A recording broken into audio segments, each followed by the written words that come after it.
You're listening to the Zealous Podcast. I'm your host, Rocky Snyder. This week I've got Nick Paparesta in the house. And Nick was on about a year ago with me when he had still been the head athletic trainer for the Oakland Athletics. But recently, he's switched over to the Minnesota Twins, where he is also heading up athletic training there for their entire organization. Seems like I've had quite a few Twins professionals on recently, so why not keep it going with Nick?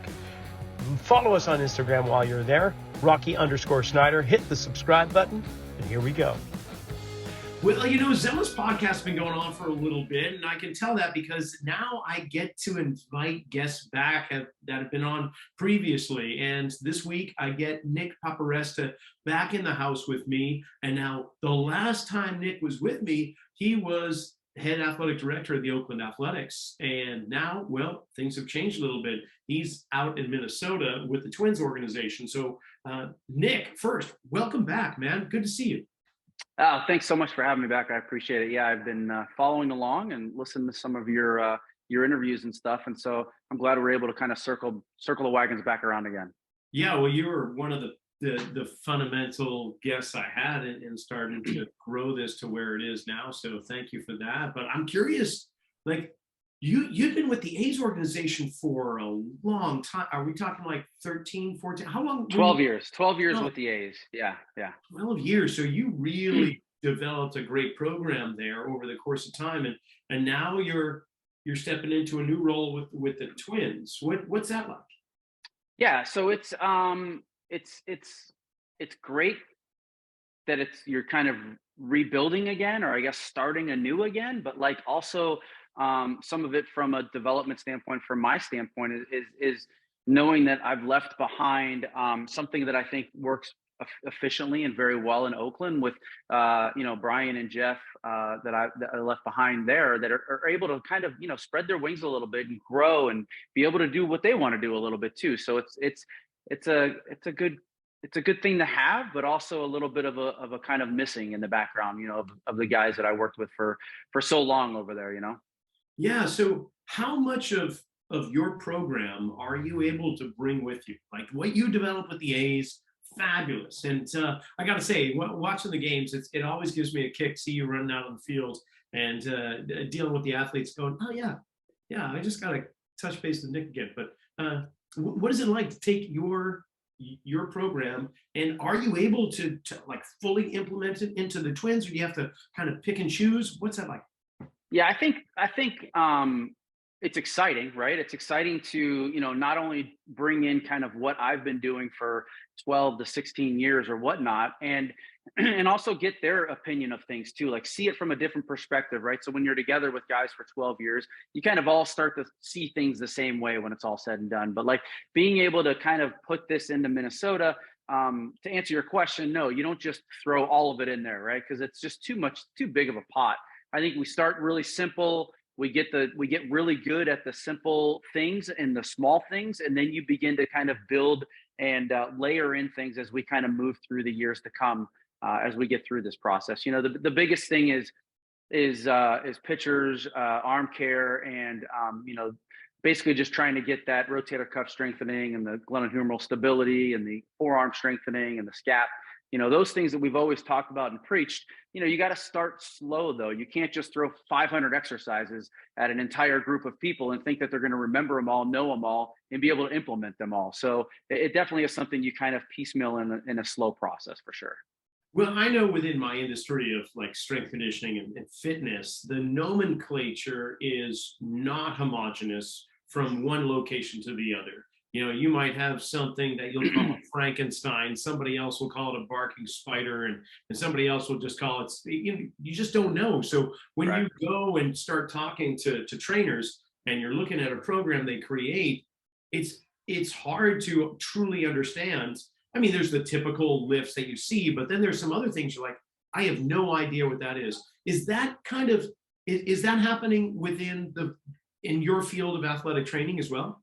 Yeah, certainly. And I think that, I'll just say it, the Instagram and the Twitter and all these other people that have, all these different social platforms to be able to explain and express their exercises that they have.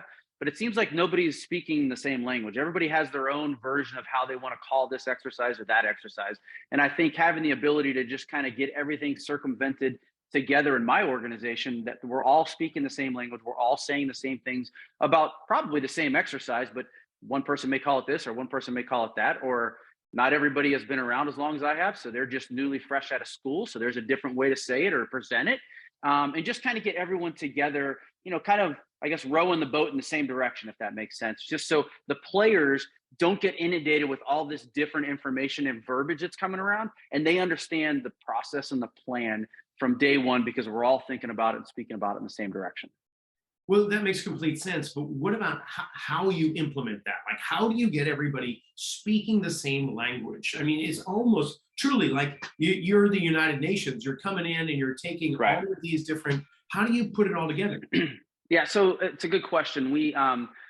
We have a very good populace, a good core of physical therapists. Danielle was one of the physical therapists that you actually had previously had on your podcast. And that group was amazing, in which they were able to take a lot of the exercises, the simple core exercises I call, in our 5 pillars of organization, and take them and video them and put them together on YouTube videos. And so then we were able to take those YouTube videos, send them out to the 14 affiliate athletic trainers, allow everyone to start watching the videos, learning, maybe do the exercises on their own, go through the process so they understand what the players are going to feel like for the last month, right? And so then in January, middle of January, we start a camp, which is actually, today's Friday, so it's on Monday, they start their camp of 100 pitching prospects, right? And so these athletic trainers now get to implement this plan, this programming process right into the beginning of this camp, which puts them basically with the knowledge of the last 3 weeks, learning the exercises. Now we're going to put them into place. So I got to really thank the physical therapy group who put that together and had the time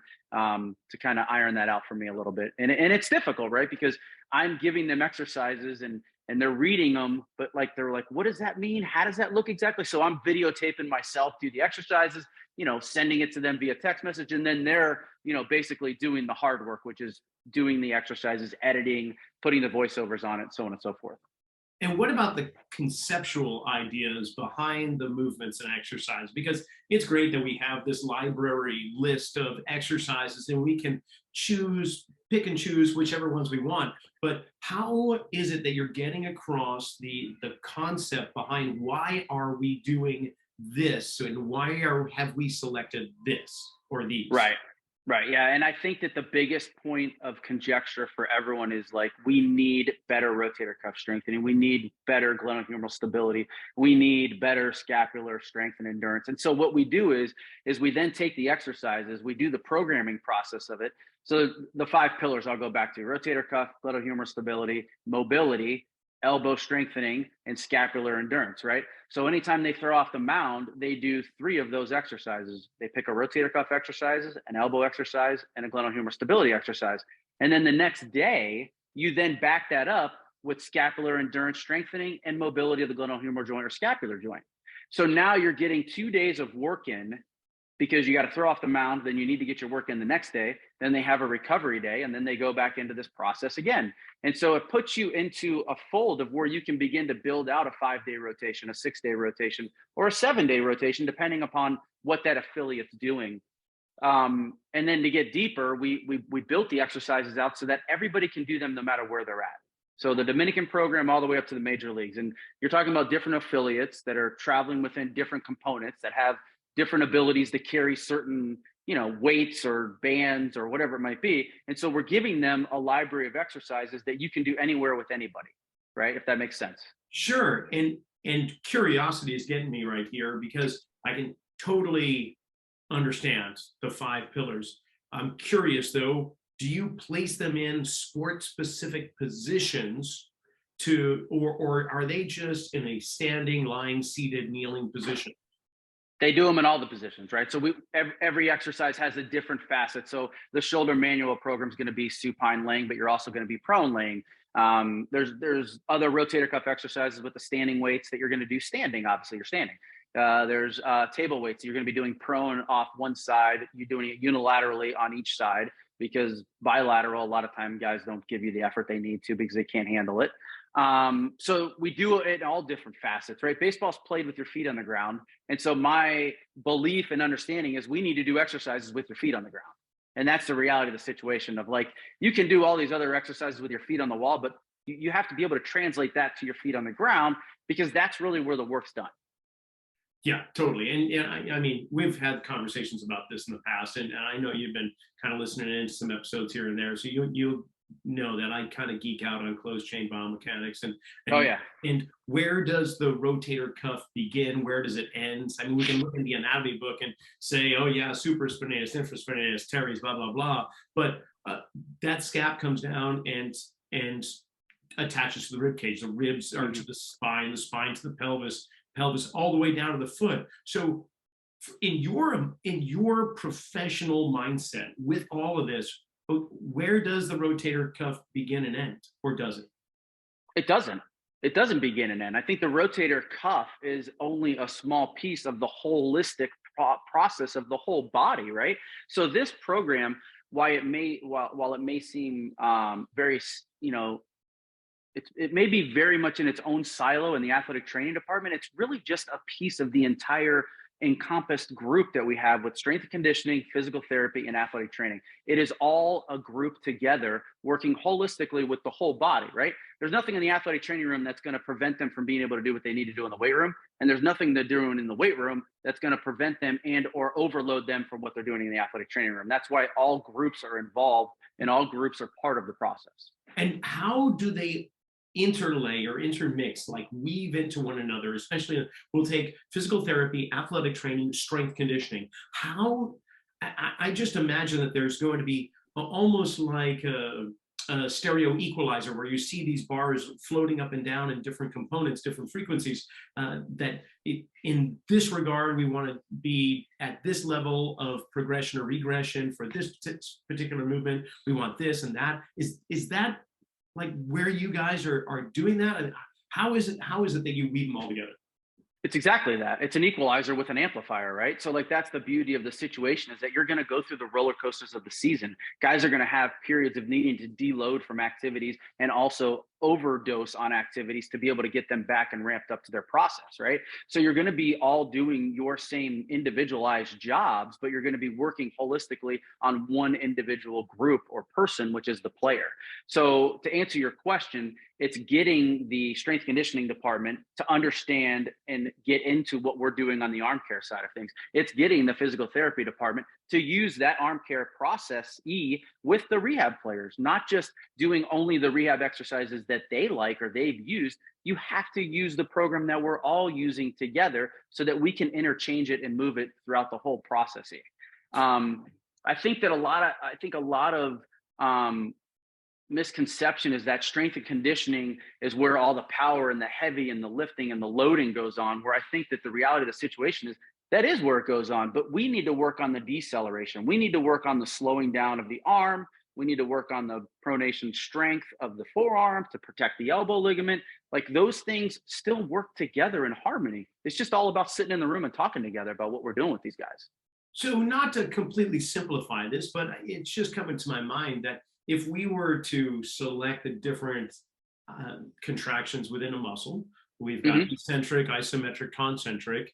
Would it be, again, simplified, but PT, physical therapy, would be isometric, athletic training would be more eccentric, and strength, the strength room would be more concentric?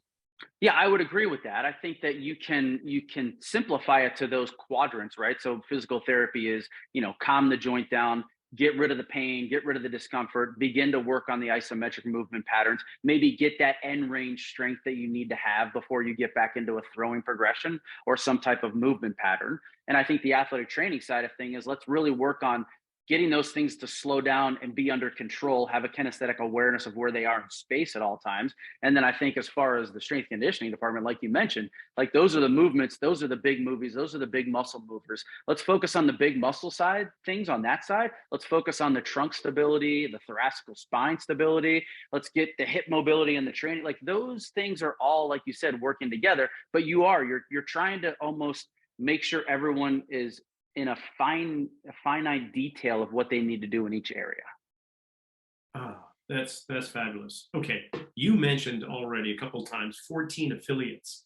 I probably in my head had maybe five with the DR, the Mhm. minors, Right. triple A, majors, and so on. Okay, I guess that's four. What I'm missing 10. So no. So what I was saying was we have 14 affiliate athletic trainers. So actually our organization has two athletic trainers at every affiliate, which nobody else in Major League Baseball does. That's huge. So that affords us, thanks to our ownership, the opportunity to provide the best care possible for all of our athletes, our players at each affiliate, because they've got two athletic trainers and a strength and conditioning coach, don't forget. So you're talking about three individuals at every team at every level, unheard of, not done in Major League Baseball. But what does that do? It adds more bodies to the equation. It adds more thoughts. It adds more opinions. It adds more ways of doing things. That's why, for me, you have to make it a determined, centralized plan of care and programming so that everybody is working together. So when guys go from A ball to double A to triple A, they still understand what exercises they're doing because everybody's doing the same exercises when it comes to the arm care only, is what I'm speaking of, component of their day. Okay. Strength and conditioning, they're doing the same thing. Like when you think about it on the strength conditioning side, you have your other levels of how you're strengthening that out, right? It may be certain levels of execution for you to be able to go to the next level, or it may be power phase, it may be strength phase, it may be whatever your phase may be, but they're still having, like, everybody squats, right? Everybody trap bar deadlifts, everybody does those. So it's the same process. It's just making sure we have those same exercises in the athletic training department for everyone to be able to pull from. So as they move through the levels, these exercises are consistent. And we'll use the term that's becoming more popular, injury mitigation. Well, what is that Yeah. like? Like if we could look at the long-term efficacy of such an approach with two ATs and a strength coach at each of the affiliates, have you noticed that? I know you're recent to the Twins, but has it shown with your time in the A's that there is a decrease, or a reduced level or rate of injury amongst your players? Yeah, I think ultimately what it does, we added a second athletic trainer when I was Oakland at the AAA level. And what it really does is it begins to unload the other athletic trainer a little bit more with things that, that maybe don't take them away from the training room anymore because there's somebody else to help with that, or allows the other athletic trainer to do those things away from the training room while players are still getting treatment in the training room by the second athletic trainer. So it definitely, maybe hopefully from a burnout standpoint or from an overworked standpoint, really puts people in a better, mental space, which is where they need to be in the reality of this circumstance, specifically with COVID and where we've been within our industry of athletic training. But I would also say too, it provides us a better opportunity to get more detailed assessments in a monthly manner with our pitchers, so we have a better evaluation tool and technique that we can then pull from. And the clinicians of the athletic trainers, who are clinicians, then can begin to see things. Hey, his forward flexion is getting worse. His internal rotation is getting worse. What can I do from a soft tissue standpoint or from a mobility standpoint to help him with that? So having two people there provides a little bit more ability to do those assessments a little more regularly and then evaluate those assessments accordingly. Okay, let's dive deep into these assessments because I'm curious. Like, how do you assess the elbow? Is it on the table? Is it standing? Do you have different positions? How do you do that? For me, regarding the elbow, from an assessment standpoint, you're in a seated position and you're working on flexion and extension. You're trying to find out whether or not where their range of motion is, where it was when the season started in spring training, where it is currently, how it's going throughout the season.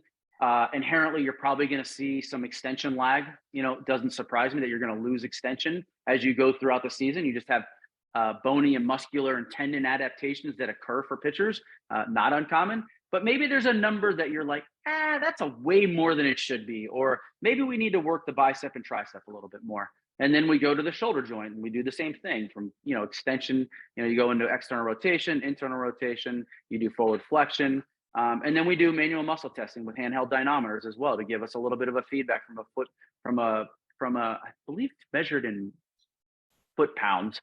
So from a foot pounds perspective, you're beginning to see, hey, most guys are going to have a decline, right? But what can we do to help with that decline with guys, specifically when they have a period of time in which we can deload them and really get some gains back? Or is it just the way that he works progressively throughout the season? And then can we do things in the off season to get him at a better spot to start the season? What about scapular motion. How do you assess that? I mean, I know you're talking about the GH, but the scap Yeah, itself and how it flows over the ribs.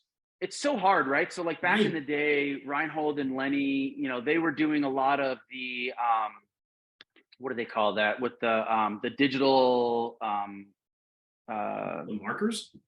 no, they're using a digital occlumeter trying to see tilting of the scapula, whether it was more left tilting, back tilting, forward tilting, whatnot. But the problem you run into with the scapula, for me, I think the best way to evaluate it is just taking them through a forward flexion and an abduction flexion within 10 reps, maybe with a 2-pound weight, because it is going to be different when you add weight to it and you get a little bit more, and just see how it moves. That's for me more of a subjective, objective evaluation. I don't think you can get a true number on that, because in the end, it all depends on, are you having thoracic tightness going on? Have you been doing a lot more rhomboid lower trap activation, so your thoracic spine doesn't have the mobility it normally does? If you don't have the mobility, then you're not getting the scapula to move along the ribs the way you want them to. So I think for me, it's more of getting behind the guy and just kind of evaluating it in those terms. All right, then off the wall question. What about visual assessments? Is that more physical therapy or is that in your wheelhouse? Because major league pitchers 2010 or 25, I mean, they've got such a great visual acuity. Do you assess that? We do not. We have a visual assessment specialist who comes in spring training. He does an evaluation of all the players. He gives them some type of exercises or things of which they can do to help them with that. But it's not anything that, so from the high performance side of things, yes. But from kind of the boots on the ground, day-to-day operations, we don't get too involved in that. Okay, and then at the end of the whip, what about hand wrist? How do you assess that? So I think the end of the wrist is a good one. I think that you got to go with some grip strength evaluation tools and techniques, whether it's the jam or whether it's any other type of process that you may use. I think it is something that on our strength and conditioning side, they have an assessment that they do as well on a regular basis, and that assessment is a lot of pass fail. A lot of it is data collection within the grip strengthening, and then they do some force plate things as well down on the minor league side. And I imagine when it comes to like kinematic sequencing, it falls more on the strength conditioning side. Kinematic sequencing is going to be more on the biomechanics side of baseball operations, the mocap stuff, all of that. We have people that's their specialty, is they're biomechanical analysts that just watch and look at all that stuff. They mocap the pitchers, and then they get a breakdown of the pitchers' biomechanics from that side. Now, at that point in time, when they collect that data and information, they obviously share that with the medical side of things, and then we do the things we need to do to help adaptation to those adjustments that they feel need to be made. Can you give me an example of that? Because I totally geek out with that on top of that. We're going to have another podcast about that, because in Oakland, I was not at the time I was with Oakland, which they have now changed things since then. They have had a really good update, I think, to their system is the best way to say it.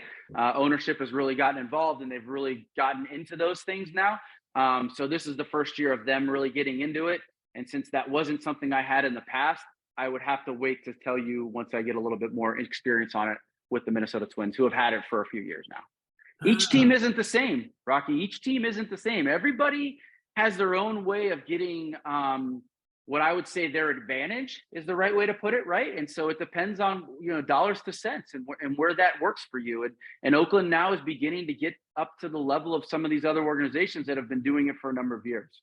Okay, so you had a great run with Oakland, and I'm not going to say anything in regards to negative about the organization. I've always been an A's fan, even though I'm a diehard Red Sox fan. But going to the Twins, what are you stoked on? Like, what are the things that are different with this organization, such as what you just mentioned? Are there other elements that you're like, oh man, I really wish we had this a few years ago, but I'm excited to get into it now? All right, well, I'll bring up the first thing. The facility in Minnesota is a lot better. Really? The training room's better, the clubhouse is better, the weight room's better, the wet room areas are better. Yes, because in Oakland, they were very handcuffed to the facility they had, because the Raiders had their part of the equation, right? And so there was a significant delineation between the two organizations. And so since the Raiders have left, the A's have now had an opportunity to expand a little bit more, which has been great. But I think you're still kind of handcuffed a little bit to that stadium and the age of it, and all of the things that come with it, right? From the movie, watch Moneyball. You're feeling like a kid in a toy store right now. Yeah, so it's a whole different ball of wax in Minnesota, and so that's the fun part of it. Honestly, the travel is going to be a big piece of the puzzle as well. Staying in the Central and having much shorter trips and different time, not having to deal with the time zone. So that's going to be a fun part for me to try to figure out. Resting of players, or do we need to take more time or less time because we don't need to worry about the time zone change as much.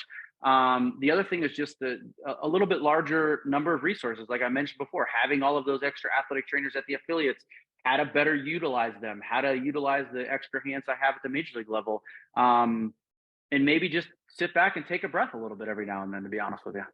And then I'm curious, with all of the management and organizing and coordinating that you're doing, how much time do you actually get to go hands-on with players?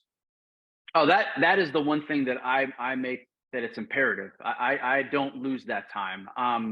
You have to have that time to build that relationship, right? So in the end, they're still kids, they're still players, and if you're not getting in there and working with them and you can have all the plans you want for these guys, and you can have the exercise programming laid out, and you can have the treatment programming laid out, but if you're not in there at least just spending time with those guys and using your hands and getting your hands on them, there's that disconnect that you can't have. You got to have that relationship, and there's nothing that builds that relationship like tactile treatment and spending the time with the players and getting to know them, and to sit down and just kind of sit down at the top of the castle and just kind of direct everybody. That's not gonna win over the relationships that you need to have with those guys. Well, it wasn't too long ago for myself professionally that I removed myself from a lot of the day-to-day trainings and teaching of strength classes, conditioning classes that we have here. And it's been 30 years of doing this. And I've got a staff of trainers here at my facility that were born probably the year I began business. I mean, I have the same. So yes, I knew you totally. did. So that's it. Yeah, so, totally. So my question is this: is like there had to be a buy-in with my clients and members here to know that I'm still around, and I make rounds every week at different hours. Yep. I make sure I'm there, but to give them the confidence, and the younger staff, there's a few steps that I had, several steps that I had to take. I'm curious about yours. How do you, like the previous guests that I've had on with the Twins organization, Katie and Danielle, like they're on the younger side, but how do you support them so that when these major leaguers come in, they buy in to your program and they give full confidence and understanding to your younger staff? So you'll probably understand this. I have a rule. No player works with any one trainer or physical therapist. Everybody works with everybody. Now, you can't do that, though, if you don't have a plan for everybody when they walk in the door, right? So if you have a player who's been getting treatment for an injury, but they're able to play, you should have a plan up for that person to be able to do it. So when that player walks in, said athletic trainer or physical therapist can go work with that player, and they don't have to sit around and wait for Nick, who's on the phone call or doing something on his computer. And so that's the biggest thing for me is like, no, you don't need to work with such A, B, or C. You need to work with, we're all, like I always say, we're all certified. We've all got paperwork. We all know what we're doing. We know what the plan is for you today. Let's sit down and let's start working through that. Now you will have your superstitious starting pitchers who I only want to have this guy stretch me on the day I start, blah, blah, blah, which I'm fine with. I mean, I think there's a certain level that you have to take that to, but I think also from the other side of the spectrum is like, how is Danielle or how is Asia or how are any of these other athletic trainers going to trust that I know what the hell I'm doing if they don't see me in the training room working with these players and see that I have the skill set that I'm trying to convey to them, right? Like you have to do that. You have to show them that. I think that was obviously over the years of working in Oakland with all those guys for so long, we had an understanding of that, right? But when you come to a new organization, I have to kind of show that again. Like I can't just be sitting around just telling everybody what to do and not actually going out there and doing the work myself. Like I have always had that mindset, and so it's always been something that's been paramount for me. Yeah, no one goes to Starbucks because of the barista. It's the system that's in place. Exactly. Right? Yeah, that's a great Yeah. point. Yeah. I completely get it. I try Totally. to do all the initial assessments and create the programs, and then they filter into the system. And then that's what it really is, a system. So what are Certainly. you creating this system and having one way of doing something and entering into a new environment where you want to bring certain elements in, but you know you can't bring them all in. How what are the things that you're looking to add into this current system that you're taking from where you were just in Oakland? Yeah, I mean, really, the arm care component or the shoulder component is the biggest piece of the puzzle. Okay. The assessment, ironically enough, is an assessment that was developed prior to me coming here, but it's actually the same assessment I've been doing for the last, since '06 when I was with Tampa. So it actually works out great. So I think a lot of that is due to the director of high performance and Dr. Christopher Camp, who's a fairly well-known orthopedic surgeon from Mayo that does a ton of research and is very oriented in that space. That kind of gives us a little credence to the assessment, which is exactly what I've been doing previously. So a lot of that is kind of the easy part of this equation. The harder part is for me to sit back and evaluate the guys that I work with, evaluate, the physical therapists and the two athletic trainers that I'm going to be working with on an everyday basis, and kind of see what they're good at or what they're not good at, and how I can help develop them and help them grow a little bit, and give them the tasks that they can excel at, you know what I mean? And get that confidence that they need to move forward and not always feel like I need to be there for them to get the process or get the job done. Certainly. All right. Yeah, that makes complete sense. So moving into this new season, I want to knock on wood right now and say that we are on the other side of COVID, and yeah, but we're with one shoe on either side of the doorway there. I'm not sure if I can really close the door completely, but it feels like we're moving further away from it. And now the season's coming around. You've got guys starting to show up. As you gear up to spring training, what is your role? What are you looking to achieve in these next 2 months, 8 weeks, whatever we have?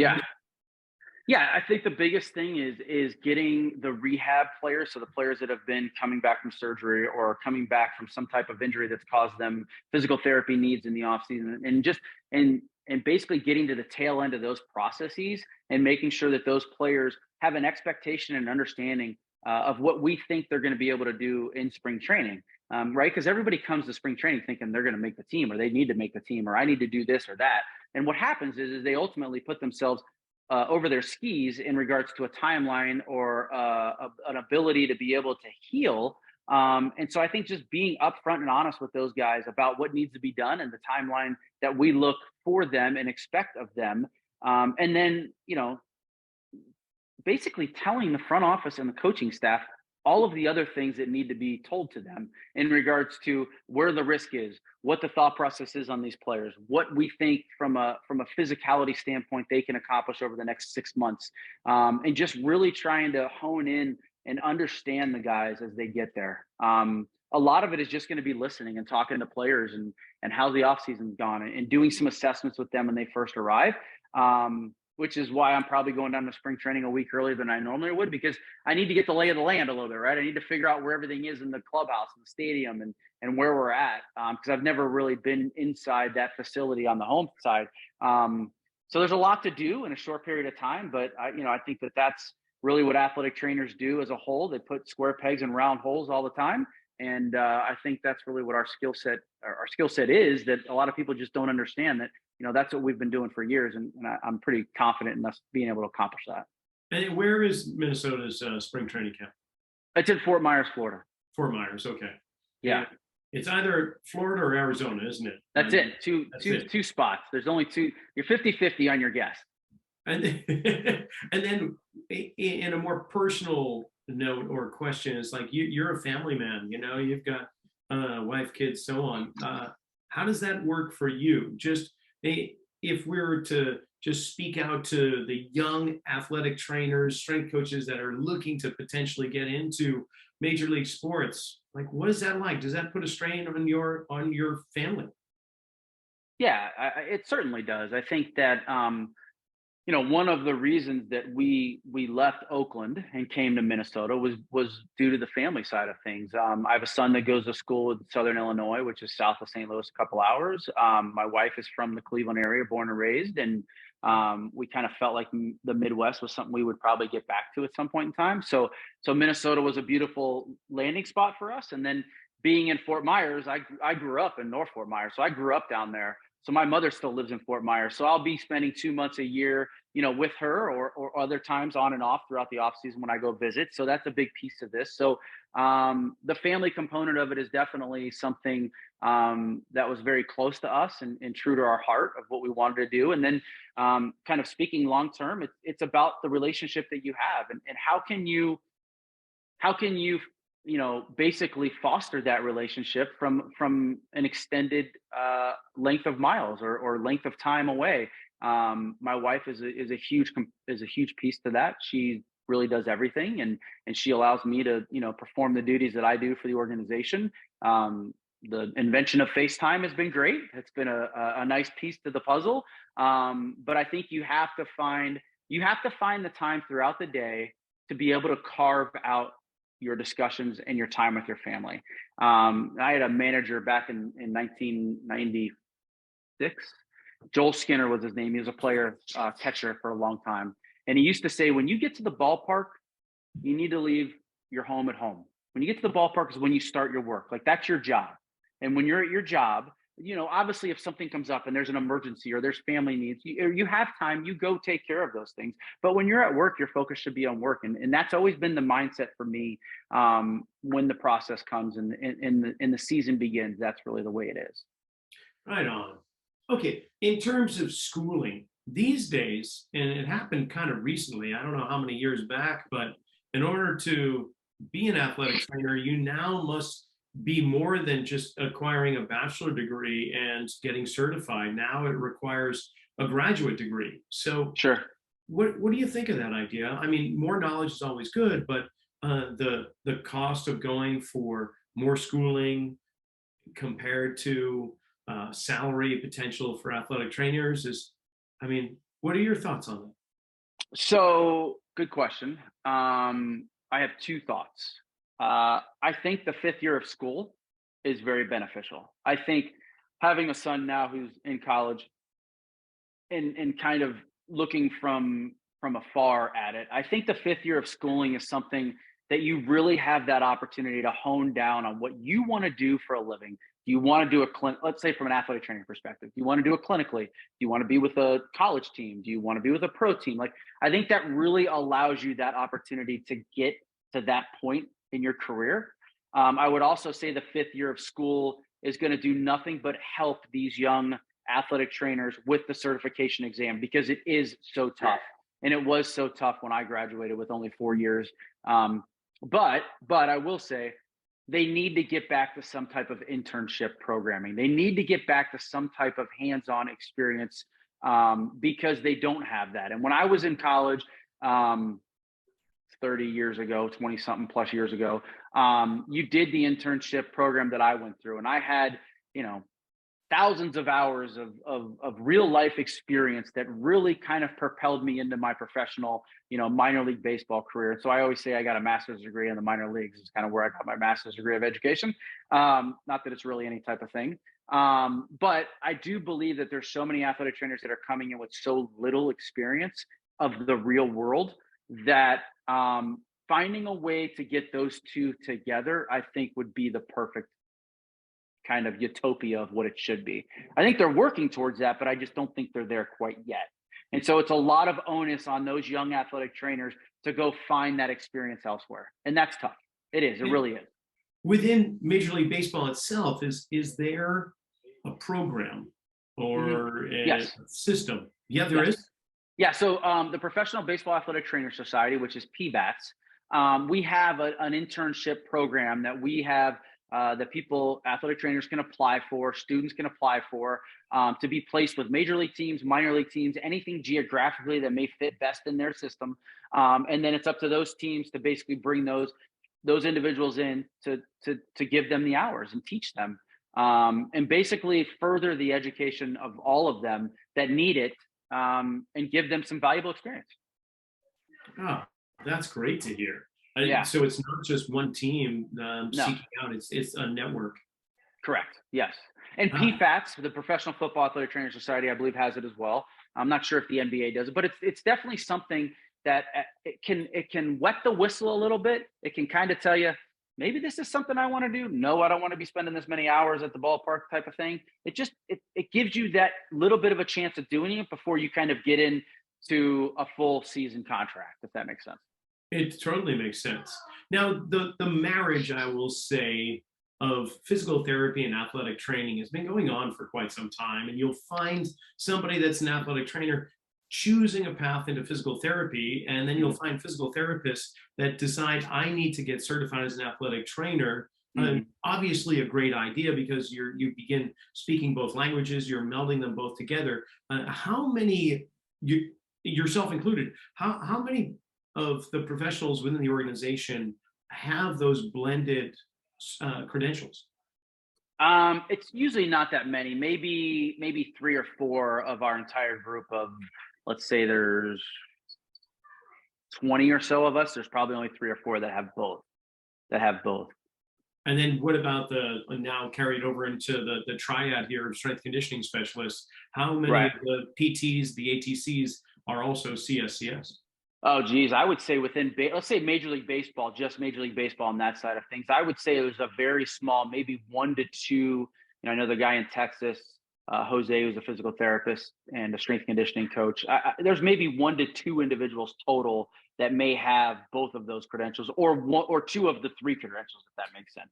You're talking about a lot of schooling here, right? You're talking about a lot of, so 2 things. I think first and foremost, you're talking about a financial commitment that is huge, right? You're talking about a big piece, a big hunk. You're talking about 4 years, then another 3 years, clinicals, rotations, the whole 9 yards. And I think that can weigh on people from a financial standpoint. And then I think from an educational standpoint, I just think it's just a burnout factor, right? So you're burned out after 5 years of trying to get your ATC or at least your athletic training side of things, and then sitting for your exam, or you're burned out after doing your 5 years of PT. And so you don't want to go do the other 2 years you may need. So I think some of it is just I think the best way to do it is, why don't we just get together and just start educating together?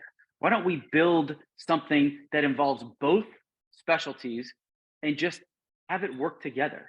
I mean, I understand it's a marriage, like you said, and sometimes all marriages aren't wonderful and it's not copacetic for everybody. But I feel like for this to work better, it needs to be an almost combined specialty, if that makes sense. Because like you said, we are doing physical therapy work. We are doing therapeutic exercises. Strength conditioning is also doing therapeutic exercises.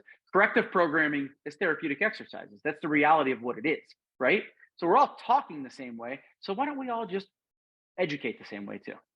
And do you take turns in that? Do you have meetings where, okay, this week, this person's going to be talking about their specialty or information they're bringing in? Yeah, certainly. Yes, you have to. And I think my biggest thought process for that is, hey, if you specialize in athletic training, go take 2 strength conditioning courses this offseason.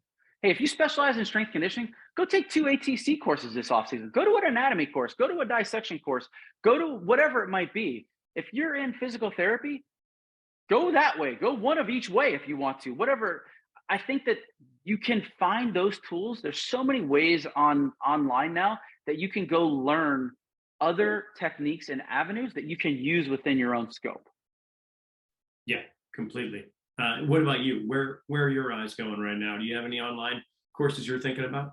So I actually this off season did a Mulligan course, which is a movement with mobility manipulation type course, which I thought was really cool.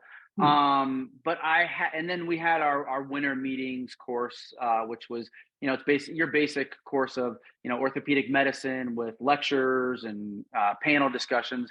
But with all the transition, and we just got into a different house and all that other stuff, I haven't really done much more than that, to be honest with you, this offseason. Okay. And then I'm wondering about sports science. I mean, it has really, it's a whole nother ball of wax, right? That's a whole my nother God. entity that we could talk for hours about. And there's people that specialize in just that, right? Like, Right. not many people are from America, it seems like, but most people, Australia, Europe, those specialties are coming in and taking over the component of it.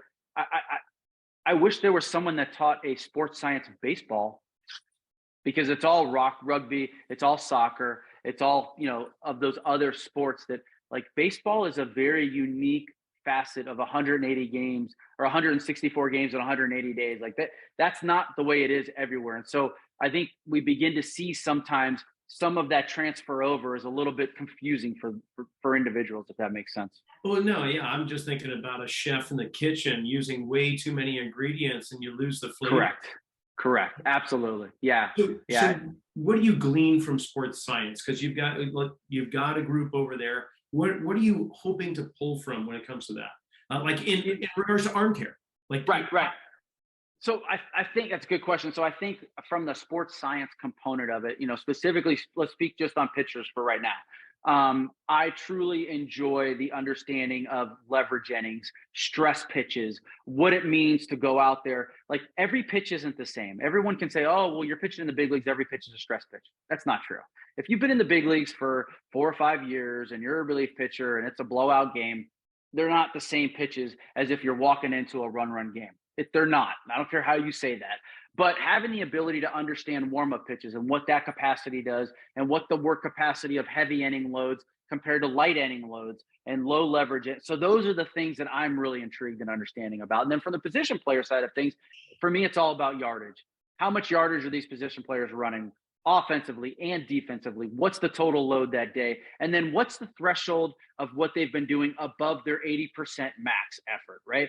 So every position player, because of StatTrack, has an average velocity and a max velocity. Well, I want to know, at the end of the series, which one of my guys, kind of redlined the whole time. They may not have a ton of yardage, but those yardages they've had were redlined yardages. And that to me means, okay, we need to focus on a recovery component for those guys a little bit more. And it kind of gives me a little bit more a little bit more conceptual understanding of what the series was like for them from a player standpoint.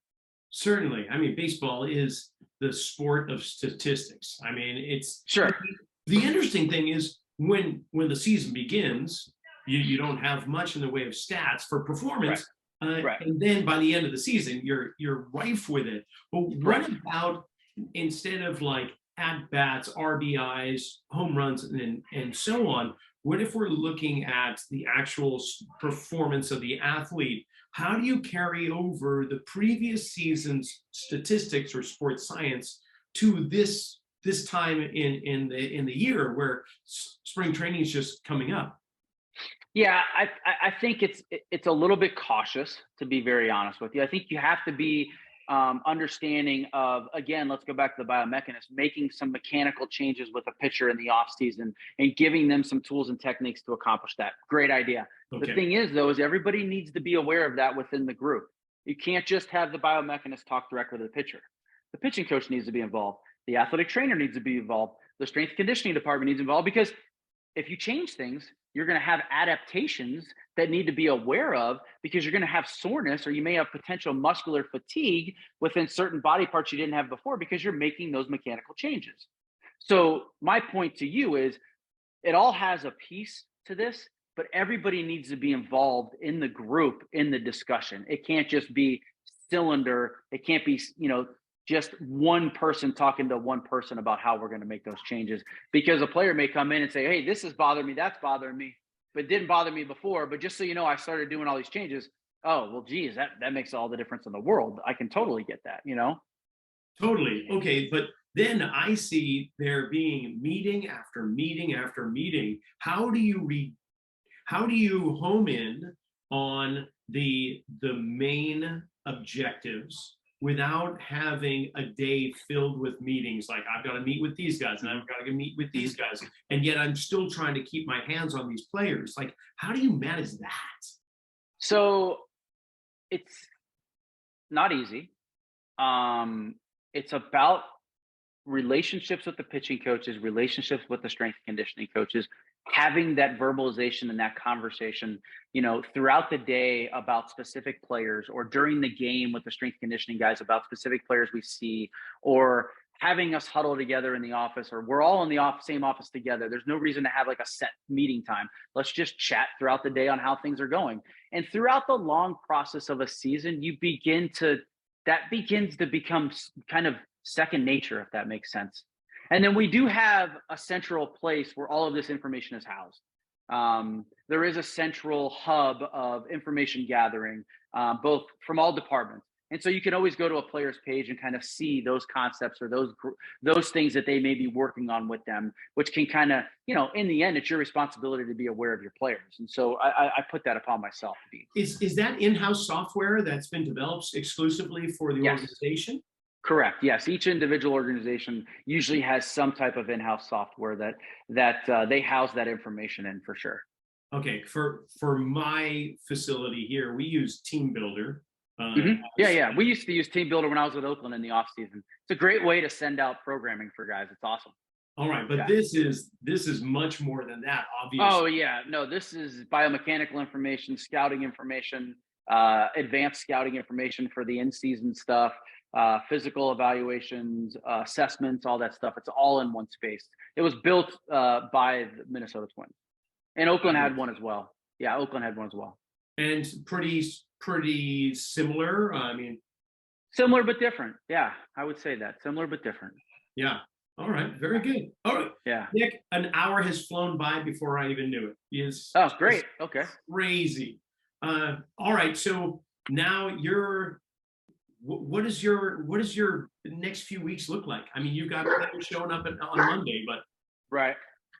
I have so there's players that are going to be at the minor league complex on Monday. I've been seeing some players that have been here in Scottsdale throwing at Drive Line and some other places, which has been great. I'm going to go into Fort Myers the 22nd, the week of the 22nd, for a few days, work with a lot of the athletic trainers, talk about the assessment, the planning for that, make sure the arm care stuff's going good. And then I got to buzz up to Twins Fest at the end of the weekend. We got some coaches coming in I need to meet, do some physical stuff with them, see some players. And then I'll buzz back home before I leave on the 6th of February for spring training full time. My daughter's birthday is the 3rd, so I want to be here for that, spend some time with my wife and daughter before I leave. So this next week is light, but then it's going to get a little bit busier for sure. Well, I'm glad. And that's also if we don't sign another free agent, I got to go back to Minnesota for a physical. But that's always not a bad thing, to be honest with you, because that usually just means we're getting better. So I don't mind doing that. A physical. So you assess, like, you do a physical with the player, or the doctors do it? So I go up there, I schedule all the diagnostic stuff that needs to get done, schedule the doctor's appointments, and then I'll travel with the player from place to place, making sure everything gets done smoothly, and then being there for the evaluations from the doctors. In the end, if something comes up, I got to be there, to get to the front office so we can make decisions. So, man, I can't believe you had an hour for me. I really appreciate that. It's, again, like I said, this is the way athletic trainers are kind of wired. And so this is just the way it works in baseball, for sure. Well, thank you, my friend. I really appreciate it. It's absolutely my pleasure. Well, if that wasn't another great conversation with Nick, I don't know what was. I hope you enjoyed it as much as I did, and get ready for spring training because it's about to kick off. And before you know it, we'll be in the stands and summer will be here. Until next week, go out and make it a good one.